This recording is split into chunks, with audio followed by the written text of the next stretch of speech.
જય શ્રી કૃષ્ણ બાળકો. Test 3નું solution question number 11થી બાળકો કરીએ છીએ સ્ટાર્ટ આપણે. ચલો તો ક્વેશ્ચન 11, આ ક્વેશ્ચન 11 છે આપણો 11 ક્વેશ્ચન. MgCO3, જો તમને ક્વેશ્ચન પેપર સાથે રાખજો તો તમને મજા આવશે. MgCO3 આપ્યો છે, ડિકમ્પોઝ થાય છે MgOCO2માં. આઈડિયલી કેટલો હોય? આનો મોલિક્યુલર વેટ 84 છે, તેમાંથી કેટલો મળવો જોઈએ? 40 ગ્રામ મળવો જોઈએ. તમને ગિવન છે 20 ગ્રામ, તો 20 ગ્રામમાંથી મળવો કેટલો છે? યુ ટુ ફાઇન્ડ આઉટ કેટલો ઓપ્ટેન થશે ડિકમ્પોઝિશનથી. તો 84 એ 40, તો 20 એ હાઉ મચ? તો આન્સર આવ્યો 9.5 ગ્રામ MgO મળવો જોઈએ. બટ ક્વેશ્ચનમાં કેટલો છે? ઓનલી 8 ગ્રામ MgO ફોર્મ કીધો તમને. તો જો હવે 9.5 ગ્રામ આઈડિયલી મળતો તો એટલો મળે 9.5 ગ્રામ. આપણી કેલ્ક્યુલેશન પ્રમાણે આવતો હતો કે 84 એ 40, તો 20 એ 9.5. તો જો 9.5 મળે તો 100% પ્યોર MgCO3 હોય. 8 ગ્રામ મળ્યો તો હાઉ મચ % પ્યોર? એટલે આટલા % પ્યોરિટી આવી ગઈ. 12th ક્વેશ્ચન, એમાં ગિવન શું છે? 12th ક્વેશ્ચન જુઓ.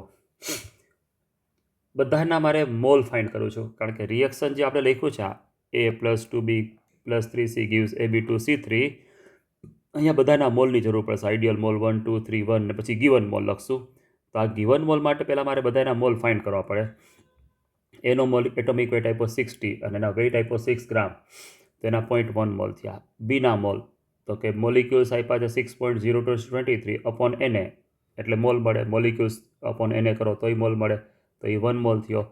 અને સી તમને આપ્યો છે 0.036, આ તમને ડાયરેક્ટ મોલ જ ગિવન છે. તો હવે જુઓ, A+2B + 3C AB2C3 આઈડિયલી કેટલો છે? આ 1, આ 2, આ 3 અને આ 1 બને છે આઈડિયલી. હવે તમે કેટલા લીધા છે? જો આ રહ્યો A.1, B1 અને C.036, આ લખ્યા મેં 0.1, 1 અને 0.036. અને AB2C3 કેટલો મળ્યો એ તમને કીધું છે. AB2C3 મળ્યો છે 4.8 ગ્રામ.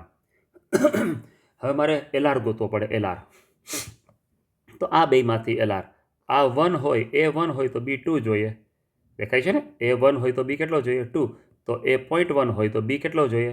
0.2. તો 0.2 જોઈએ. 0.1માંથી 0.2 જોઈએ, પણ આપ્યો છે 0.2 કરતાં ઘણો વધારે, એટલે આ એક્સેસ થયો. તો એ તમારો LR થયો. રેડી? તો A અને B, આ બેમાંથી તમારો A છે એ લિમિટિંગ રિએજન્ટ થયો. જો અહીંયા 3 આપ્યા છે A, B, C, એટલે ડાયરેક્ટ એમ નહીં બોલી જતા કે A LR છે. પહેલાં A ને B માંથી કોણ LR થયો? તો કે A. હવે હું A ની C હારે કમ્પેર કરીશ અને પછી ફાઇન્ડ કરીશ કે હવે આ બેમાંથી ફરીથી LR કોણ થયો. પહેલાં શું કર્યું? આ બેમાંથી LR ડિસાઇડ કર્યો તો કે A આવ્યો. હવે A ને C માંથી પાછું આપણે જોશું. તો જો A ને C માંથી C લિમિટિંગ રિએજન્ટ છે. કેમ ખબર પડે? આ 1 હોય તો આ 3 જોઈએ. દેખાય છે? આ 1 માટે 3 ટાઈમ્સ જોઈ ગયો. તો આ 0.1 હોય તો કેટલો ખરેખર જરૂર પડે? 0.3. પણ આ તો 0.3 કરતાં ઓછો છે, 0.036 છે. એટલે C તમારો ફાઇનલી LR થઈ ગયો. ફાઇનલી આખા રિએક્શન LRC થઈ ગયો. રેડી? હવે LR ડિસાઇડ કરશે કેટલી પ્રોડક્ટ બને. આ 3 હોય તો 1 બને, તો 0.036માં કેટલા મોલ બને? આપણે મોલ ફાઇન્ડ કરવાના છે, વેઇટ નહીં. તો જો 3 મોલ Cમાંથી 1 મોલ AB2C3 બન્યો, બરાબર? રિએક્શન પ્રમાણે તો 0.036માંથી કેટલા મોલ બનશે? તો મેં મોલ ફાઇન્ડ કર્યા, 0.012 મોલ બન્યો. પણ આ 0.012 બન્યો, આપણે મોલ કેલ્ક્યુલેશન કરી, પણ આ 4.8 તો તમને ક્વેશ્ચનમાં જ ગિવન છે કે 4.8 ગ્રામ બને છે. ઇટ મીન્સ કે જે આ 0.012 મોલ બન્યા એનો વેઇટ 4.8 ગ્રામ આવ્યો.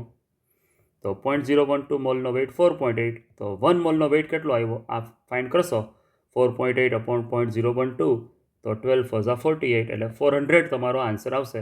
તો 400 શું થયું? AB2C3નો મોલિક્યુલર વેઇટ થયો 400. તો આનો મોલિક્યુલર વેટ કેમ થાય?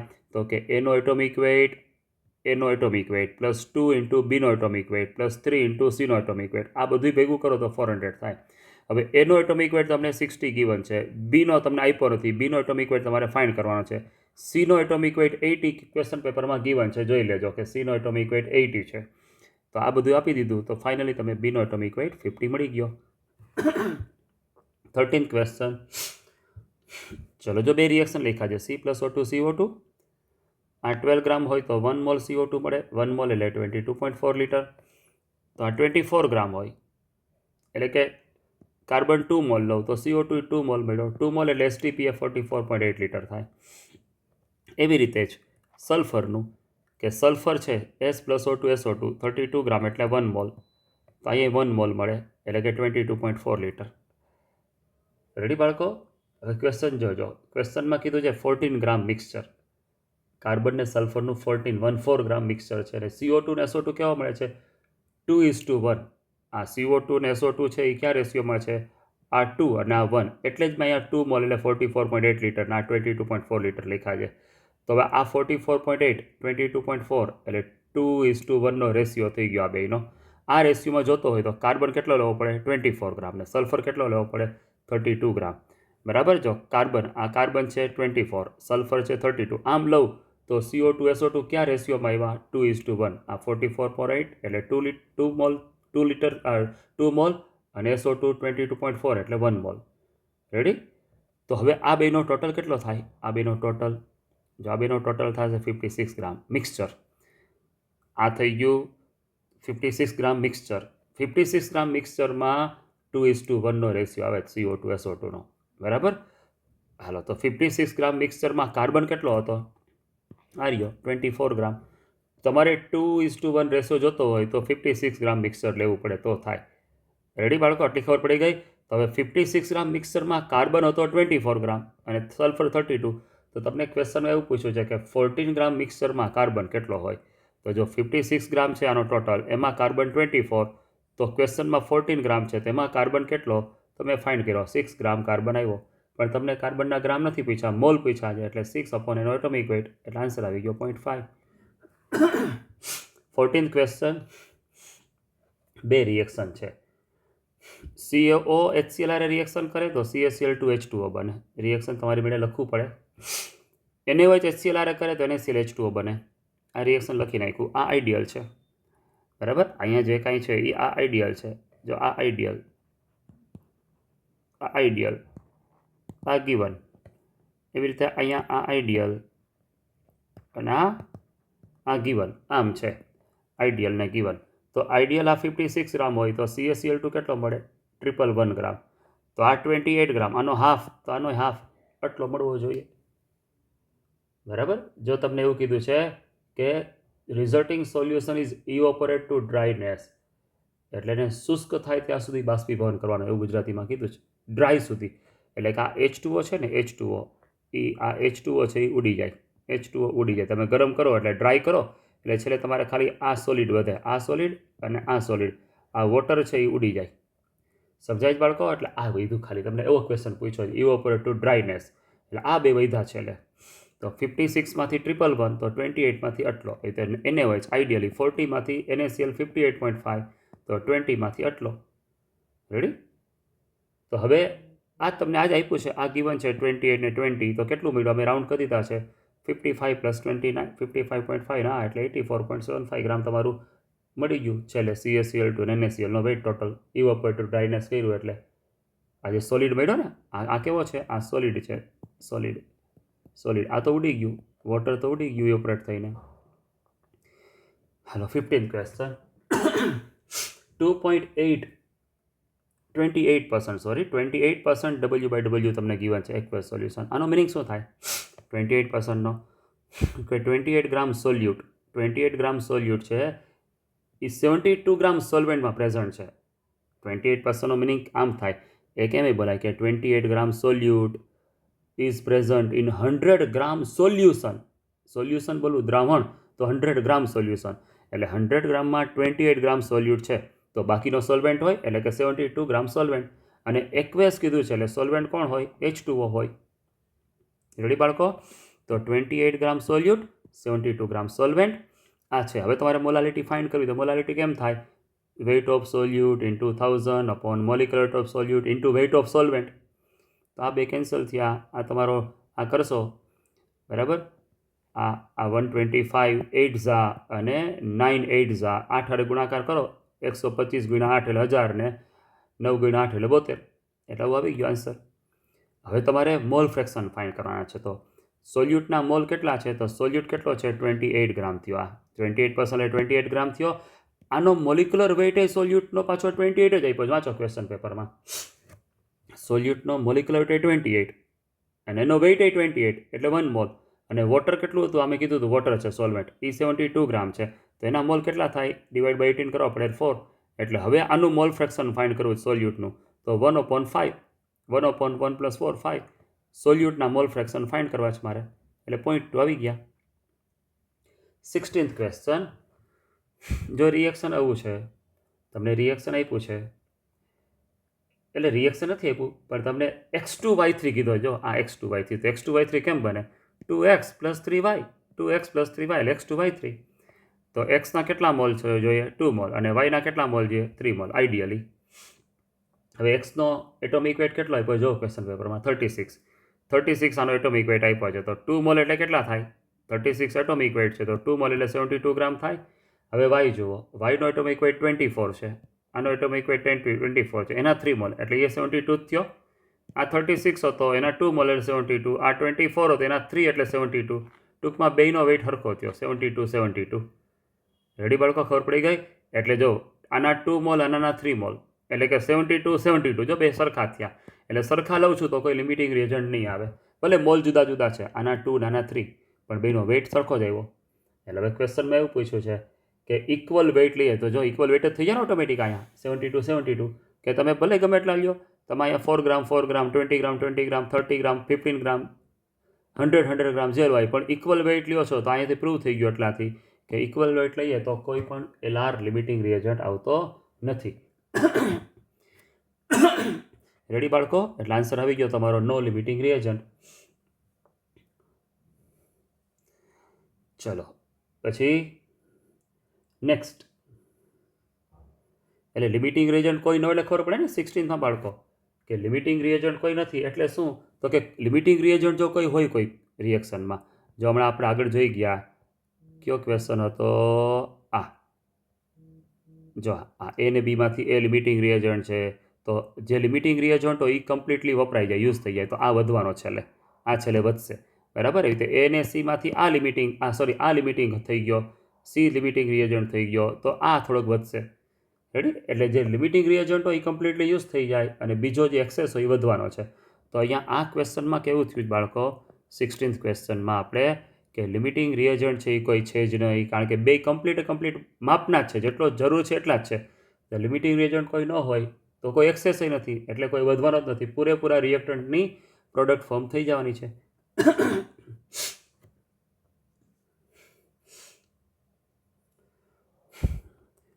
અને આ પ્રોડક્ટ આ જે ફોર્મ થયો છે બરાબર એ કેટલો ફોર્મ થશે આનો ડબલ આ તો તમે લીધો ડબલ કારણ કે જો આ 72 આ કેટલો થયો 144 ગ્રામ એટલે આનો ડબલ ફોર્મ થયો એટલે આવી ગયો આન્સર સી 17th ક્વેશ્ચન જો માસ ફ્રેક્શન ઓફ હાઇડ્રોજન 0.125 આ ફ્રેક્શન આપ્યો છે અંશ વજનથી અંશ ઓકે 0.125 એટલે પર્સન્ટેજ કાઢવા હોય તો શું કરાય ઇન્ટુ 100 કરો એટલે પર્સન્ટેજ 12.5% બાય માસ એવી રીતે એલિમેન્ટ ઈ છે કોક ઈ એટલે કોક એલિમેન્ટ તો આ 0.125 હોય તો બાકીનો 1માંથી માઇનસ કરી એટલો હોય ને એટલે કે આના પર્સન્ટ કેટલા થયા 87.5 જો આ 12.5 87.5 ટોટલ કેટલું હોય 100% એટલે એચ આટલો છે તો બાકીનો એલિમેન્ટ હોય તો જો હવે હું તમને કમ્પાઉન્ડ બે જ કમ્પાઉન્ડની કમ્પેર કરીએ કારણ કે 14th ગ્રુપના બધા આપ્યા છે હું ખાલી બેની કમ્પેર શીખવાડું છું કાર્બન અને હાઇડ્રોજનનો એક કમ્પાઉન્ડ CH4 અને આ છે SiH4 તો છૂટું લખ્યું જ ખાલી બાળકો આ CH4 છે આ SiH4 છે તો CH4માં કાર્બન કેટલા ગ્રામ છે 12 ગ્રામ અને હાઇડ્રોજન 4 ગ્રામ તો ટોટલ વેઇટ કેટલો છે 16 ગ્રામ તો 16 ગ્રામમાંથી કાર્બન કેટલા એવા 12 તો કેટલા પર્સન્ટ થયા 75 અને હાઇડ્રોજન કેટલા થયા 25 આ પર્સન્ટેજ ગોતતા આવડશે ને બાળકો ટોટલ વેઇટ કેટલો છે 16 ગ્રામ આપણે ઓલા ગોતતા ને ફર્સ્ટ ચેપ્ટરમાં કેમ પર્સન્ટેજ ગોતીએ તો કે મોલિક્યુલર વેઇટ 16 છે જો 16 એ 16 કાર્બન હોય 16 ગ્રામ કાર્બન હોય તો આપણે કહીએ 100% કાર્બન પણ કાર્બન 12 ગ્રામ જ છે તો કેટલા પર્સન્ટ થાય તો 12 × 100/16 એટલે 75 આવશે એટલે હાઇડ્રોજન ગોતવું હોય તો 16 ગ્રામ હોય તો એ 100% 4 ગ્રામ એ કેટલા પર્સન્ટ 25 અને આમે તમે શીખવાડ્યું તો આના કરતાં 3 ટાઈમ છે તો આના કરતાં પર્સન્ટેજ 3 ટાઈમ હોય તો હવે આ આટલા પર્સન્ટેજ આવ્યા પણ અહીંયા આપણે પર્સન્ટેજો આ આપ્યા છે જો આ અને આ બે પર્સન્ટેજ સરખા છે તો કે નથી એટલે તમારો આન્સર મિથેન ના આવે તો નેક્સ્ટ SiH4માં જાય SiH4માં સિલિકોનનો વેઇટ 28 ગ્રામ છે એટોમિક વેઇટ હાઇડ્રોજન 4 છે એટલે 4 ગ્રામ થયો ટોટલ વેઇટ થયો 32 ગ્રામ તો અહીંયા પર્સન્ટેજ ફાઇન્ડ કરો કે 32 ગ્રામ હોય 32 ગ્રામ સિલિકોન હોય તો 100% સિલિકોન કહેવાય. 28 ગ્રામ સિલિકોન છે તો હાઉ મેની % સિલિકોન થયા? તો કે 28 × 100/32, તો તમારા આવશે 87.5. તો બાકીના પર્સન્ટ તો હાઇડ્રોજનના જ હોય. તો આપણે અહીંયા જે છે એ ના બે મેચ થઈ ગયા પર્સન્ટેજ. અહીંયા 87.5 અહીંયા છે, 12.5 તો એ અહીંયા જ છે. એટલે તમારો આન્સર આવી ગયો SiH4. Ready girls boys? ચલો 18th રિએક્શન લખવું પડે 18thમાં. BCl3 + H2 2B + 6HCl તમારે આખું મેળ કરવો પડે. તો હવે આના 2 મોલ છે, આનું કંઈ કામ નથી. આના 3 મોલ છે H2ના. અને બોરોન કેટલો મળ્યો? 2 મોલ મળ્યો. બોરોનનો એટોમિક વેઇટ આપ્યો છે, બરાબર? પાછળ મેં આપ્યો છે બોરોનનો એટોમિક વેઇટ 11 ગ્રામ. તો અહીંયા 2 મોલ બોરોન એટલે 22 ગ્રામ. 3 મોલ હાઇડ્રોજન છે, 3 મોલ એટલે કે STPA વોલ્યુમ કેટલું થાય? 20.4 × 3 લીટર એટલે 67.2 લીટર વોલ્યુમ થયું. તો 67.2 લીટર વોલ્યુમ હોય ત્યારે તમને 22 ગ્રામ બોરોન મળે છે. એ 21.6 આપ્યો છે ક્વેશ્ચનમાં, which is almost equal to 22 gram લઈ લેવાનો, કારણ કે તો કેલ્ક્યુલેશન તમને ઇઝી લાગે. બાકી 21.6 કરવા જાવશો તો કેલ્ક્યુલેશન થોડીક પેલી લાગે. એટલે થઈ ગયો બાળકો? જો બહુ ઇઝી છે. હાઇડ્રોજન તમે ખાલી રિએક્શન બેલેન્સ કરો ત્યાં જ ખબર પડી જાય. રિએક્શન આખું બેલેન્સ કરો. BCl3 + H2 પહેલાં તમારે આમ લખવું પડે, BCl3 + H2 gives B + HCl. આવો મેળ કરવો પડે, પછી બેલેન્સ કરવું પડે આગળ 2 ને 3 ને જ્યાં આવતા હોય રાખીને. એટલે ઓટોમેટિક થઈ જશે કે 22 મળે આ, તો આ 3 મોલ એટલે કે આટલા લીટર જોઈએ. 19th question. રિએક્શન લખવું પડે પાછું. તમારે આ બનાવવાનો છે. તો 1 mall Mg, 2 mall indium, 4 mall sulphur. 1 mall Mg, 2 mall indium, 4 mall sulphur. બરાબર બાળકો? હાલો, જો આઈડિયલ મોલ 1, 2, 4 તો આ 1 મોલ મળે. હવે ગીવન મોલ. હવે ગીવન મોલ તમને આ મોલ નથી આપ્યા કંઈ, પણ શું કીધું છે? બધાના 1 ગ્રામ લીધા. જો વાંચો તો 1 ગ્રામ, બધાના 1 ગ્રામ. તો મોલ કેમ ફાઇન્ડ થાય મોલ? તો કે given weight upon atomic weight. Given weight upon atomic weight. Molecular તો મોલિક્યુલર, આમ તમને મોલ મળે. તો આ બધાય 1 ગ્રામ મેં આપ્યા હતા અહીંયા ક્વેશ્ચનમાં. તો બધાના એટોમિક વેઇટથી ડિવાઈડ કરવાના. Mgનો એટોમિક વેઇટ 24, ઇન્ડિયમનો 114, સલ્ફરનો 32. બરાબર? બધાય મેં બ્રેકેટમાં લખ્યા છે. તો એનાથી ડિવાઈડ કરો એટલે બધાય મોલ થઈ ગયા. આઈડિયલ મોલ એટલા, ગીવન મોલ એટલા. ચલો, તો હવે પાછું આમાં લિમિટિંગ રિએજન્ટ આગળ ઓલો ક્વેશ્ચન આવી ગયો તો તમને બતાવ્યો હતો 12th ક્વેશ્ચન કે પહેલાં Mgના આયનમાંથી લિમિટિંગ કોણ છે એ ફાઇન્ડ કરો. આ 1 હોય તો આ 2 જોઈએ. તો આ 1/24 હોય તો કેટલો જોઈએ? આને ઇન્ટુ 2 કરું તો આવે ને? તો આને ઇન્ટુ 2 કરું તો કેટલો આવે? 1/24 ઇન્ટુ 2. જો આને 2થી મલ્ટીપ્લાય કરો તો આવ્યો, તો આને 2થી મલ્ટીપ્લાય કેટલો આવે? 1/12. આ 1/12 હોવો જોઈએ, એને બદલે 1/114. એટલે રિક્વાયરમેન્ટ 1/12ની છે. રિક્વાયરમેન્ટ જરૂર એટલી છે, પણ આપ્યો છે 1 પણ એટલો બધો ઓછો છે. એટલે આ LR થઈ ગયો આ બેમાંથી. હવે મારે કોની કમ્પેર કરવાની? ઇન્ડિયમની કમ્પેર સલ્ફર આરે કરવાની. બરાબર? તો જો મેં લખ્યું છે Mgના આયનમાંથી આયન તે ઇન્ડિયમ તે લિમિટિંગ રિએજન્ટ છે. હવે આના કરતાં ડબલ છે. જો આના કરતાં ડબલ છે, એટલે ડબલ છે એટલે વળી પાછો આને 2થી મલ્ટીપ્લાય કરવા આવે. તો આને 2થી મલ્ટીપ્લાય કરો તો કેટલો થાય? આને 2થી મલ્ટીપ્લાય કરો તો કેટલો થાય? 1/57 થાય. 1/57. આ તો 1/32 છે, એટલે કે વધારે થયો. આ ખરેખર 1/30. આ તમારે જરૂર હતી 1/57ની, આના ડબલ થયા. તો આના ડબલ એટલા થાય 1/57. 1/57 કરતાં વધારે છે, એક્સેસ છે, એક્સેસ થયો. તો સલ્ફર એક્સેસ રિએજન્ટ થયો. તો ફાઇનલી ઇન્ડિયમ તમારો LR રિએજન્ટ થયો. ઓકે, ઇન્ડિયમ જ તમારો LR રહ્યો છેલ્લે સુધી. તો હવે LR ડિસાઇડ કરશે. 2 મોલ ઇન્ડિયમ હોય તો 1 મોલ આ બન્યો. તો 1/114 મોલ હોય તો કેટલો બને? જો મેં ગણ્યું છે 2 મોલમાંથી 1 મોલ તો 1/1.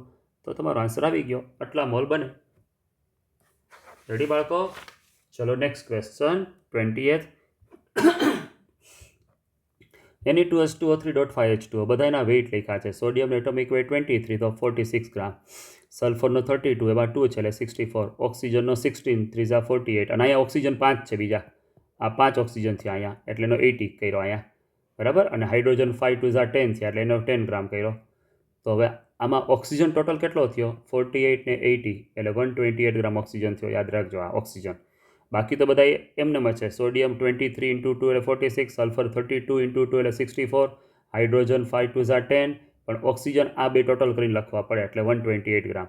હવે આનો આખાનો મોલિક્યુલર વેઇટ કેટલો છે? મેં જો ગણ્યો 248 ગ્રામ.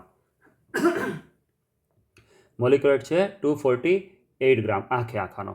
તો બધાના પર્સન્ટેજ ફાઇન્ડ કરવા. પર્સન્ટેજ કેમ ફાઇન્ડ કરીએ આપણે કે જો 248 ગ્રામ હોય સોડિયમથી સ્ટાર્ટ કરીએ 248 હોય આમ કે 248 સોડિયમ હોય તો હું કહીશ 100%, 100%, પણ સોડિયમ છે 46 ગ્રામ. How many percent? તો 46 × 100/248. તો એના પર્સન્ટ મળ્યા. બરાબર. આ તમે આ ન કરો ને બાળકો, આ કંઈ કરાય નહીં. જો આ શોર્ટકટ તમે શીખવાડું. આ આટલું બધામાં હરખું જ આવવાનું જોઈ લ્યો. આ આટલો બધા ફિગર હરખો જ રહેવાનો જો દેખાય છે 100/148 બધામાં કોમન છે. જો ત્રણમાં 100/248, 100/248. તો પર્સન્ટેજ કોના વધારે આવશે?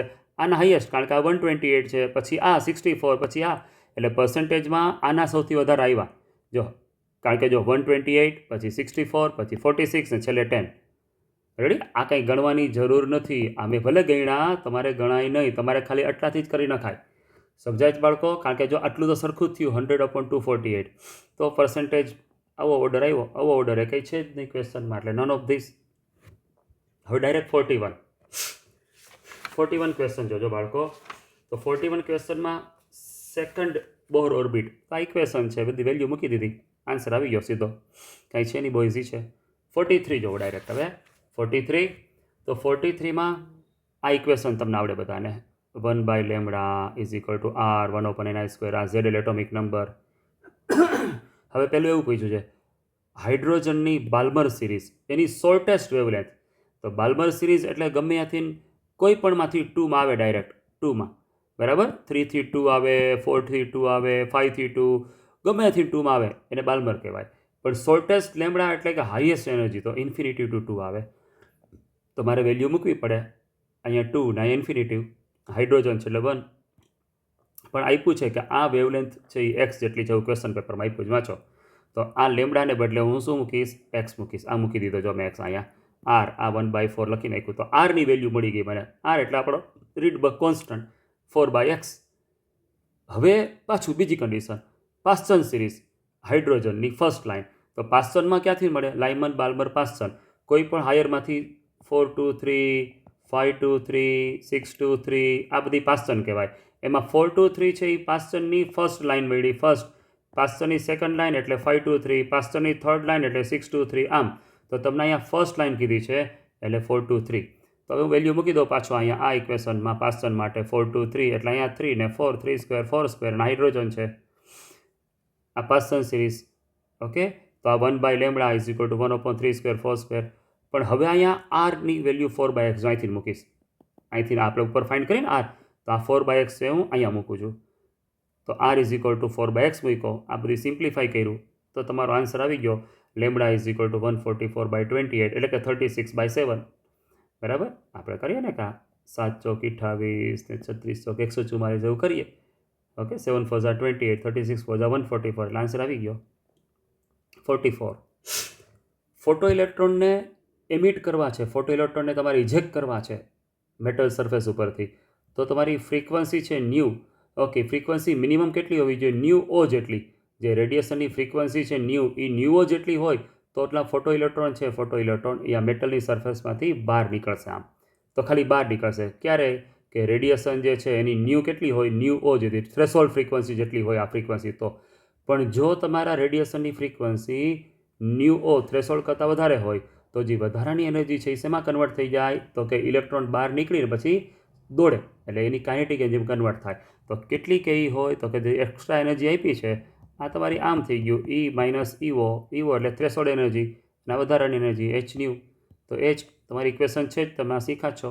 તો બધી વેલ્યુ મૂકી દીધી જો મેં આપી છે સિસ્ટમેટિક. h ν કેલ્ક્યુલેશન કરતા ગયા, ઇઝી થઈ ગયું. 45 જુઓ. 45માં જો સેલ 1 2 3 4 5 સેલ એટલે ઓર્બિટ. ઓકે. Energy level 1 2 3 4 5. તો સબસેલ પહેલામાં એક સબસેલ હોય, બીજામાં 2 સબસેલ, થર્ડ એટલે 3 સબસેલ, 4માં 4 સબસેલ્સ SPDF, 5માં 5 સબસેલ. તો તમને અહીંયા જી સબસેલ પૂછ્યો છે કે જી સબસેલ જે સેલમાં આવતો હોય એ સેલમાં ઓર્બિટલ કેટલી? તો જી સબસેલ સૌથી પહેલો ક્યાં આવ્યો? 5th સેલમાં. ઓકે. જી સબસેલ 5th સેલમાં સૌથી પહેલો આવ્યો. તો એમાં ઓર્બિટલ કેટલી હોય?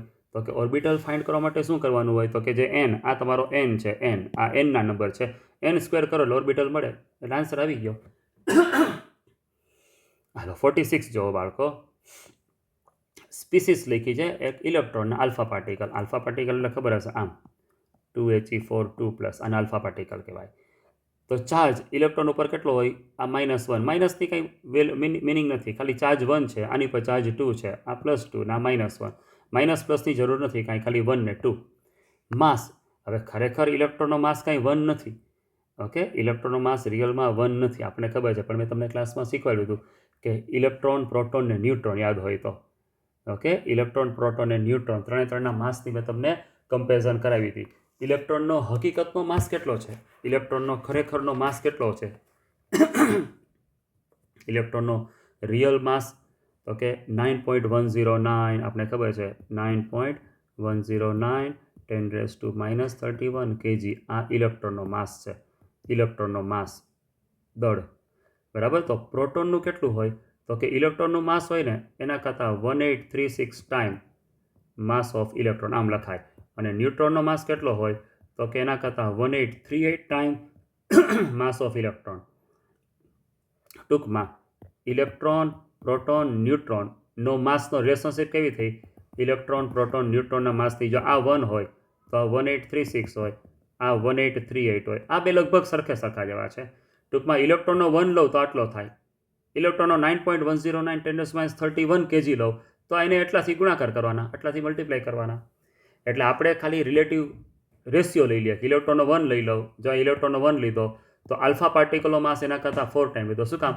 તો કે આલ્ફા પાર્ટિકલ છે જો એમાં આમ હોય, તો 2 પ્રોટોન છે ને 2 ન્યુટ્રોન છે એમાં, એટલે ટોટલ 4 થયા, એટલે 4 × 1836 લીધા મેં. રેડી? તો E/m, આનો E/m કેટલો થાય? આ 1/1 E/m, આ E/m, બરાબર. તો 1/1, આ 2/આ. તો રેશિયો કેટલો થયો? આ ઇલેક્ટ્રોનનો E/m, આ આલ્ફા પાર્ટિકલનો E/m, રેશિયો એટલો થયો, એટલે 367 તો અહીંયા ગયા, આન્સર આવી ગયો 47. તમને એનર્જીનું ઇક્વેશન આવડે છે, 313.6/n² kcal/mol, અને આ તમને એનર્જી આપી જો ક્વેશ્ચન પેપરમાં. તો આને અહીંયા લઈ જાઓ, n² ને અહીંયા લઈ આવો, એટલે n² 9 આવશે તમારો.